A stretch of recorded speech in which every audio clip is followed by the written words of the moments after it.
आज हम सीखेंगे first order ordinary differential equation, जिसमें exact differential equation, non exact differential equation, linear equation and Bernoulli's equation के फॉर्मूले आज हम सीखेंगे।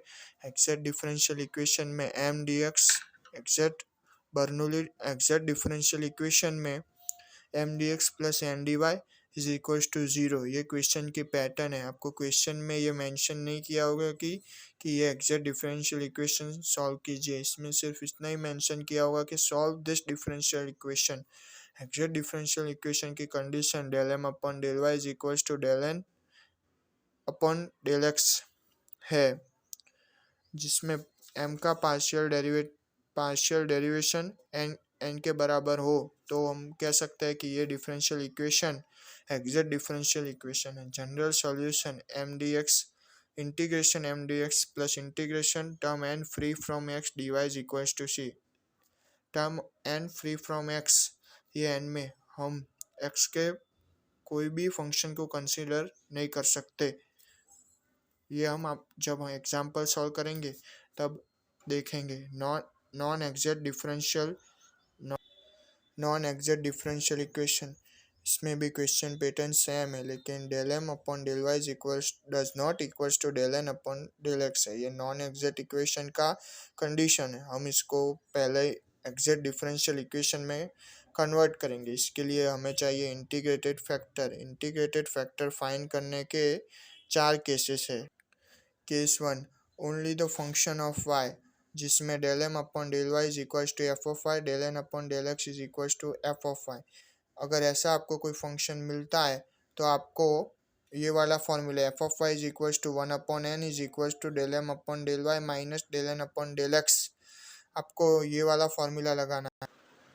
फिर इंटीग्रेटेड फैक्टर, इसका जो आंसर आए हमें उसका ई रेस टू इंटीग्रेशन करना है। E raise to integration F of Y D X. इसी तरह case 2, only the function of X del N upon del X is equal to F of X, F of del M upon del Y is equal to F of X, जिसमें हमें 1 upon N del N upon del X minus del M upon del Y. इसमें भी ऐसा integration F of X E raise to G of X D Y. ये formula का सब कुछ इसमें उल्टा कर देना है। बस इतना ही याद रखना है कि ये फंक्शन y का है, ये फंक्शन x का है। आपको एक ही फंक्शन याद रखना है, फिर उसका उल्टा कर देने का है। Case 3, if the equation in f1 x1y into Y D X plus f2 x1y x dx is equal to 0, जो अगर ऐसे कोई फॉर्म में जिसमें x और y एक ही फंक्शन में मल्टीप्लिकेशन में दिए हुए हैं, तो आपको ये वाला केस 3 अप्लाई करना है, जिसमें integrated factor is equal to 1 upon M X minus 1 upon N Y, जिसमें कंडीशन है M X minus N Y वो 0 नहीं होना चाहिए। अगर वो 0 होता है तो फंक्शन इनफाइनाइट हो जाता है। Case 4, if the function given is a homogeneous differential equation with the same degree, तो M and X and Y वो तो आपको पता ही होगा। ये वाला इक्वेशन ही अप्लाई करना है। इसका फॉर्मूला ये वाला ही है। इसका फॉर्मूला है 1 upon M X plus N Y is equal to does not equal to 0, linear equation. अभी हम लीनियर इक्वेशन एकदम इजी इक्वेशन है। D Y upon D X plus P of Y is equal to Q. इसका general solution E raise to P D X is equal to integration E raise to P D X Q D X. इसमें हमने कुछ ज़्यादा नहीं किया है, इसको ए consider कर दिया है।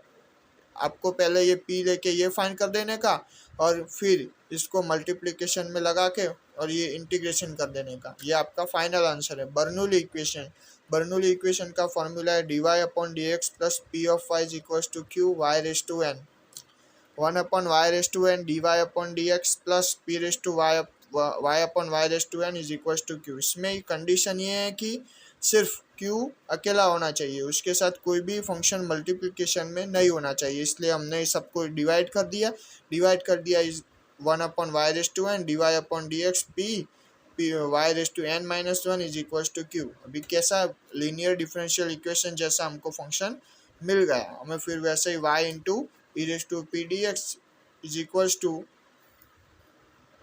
Integration E raise to P D X Q D X, y into A is equal to A into Q D X. Integration में बर्नौली इक्वेशन में सिर्फ इतने तक ही है, फिर बाद में लीनियर इक्वेशन के फॉर्मूले ही अप्लाई करने हैं। ये एकदम ईजीएस्ट फंक्शन है।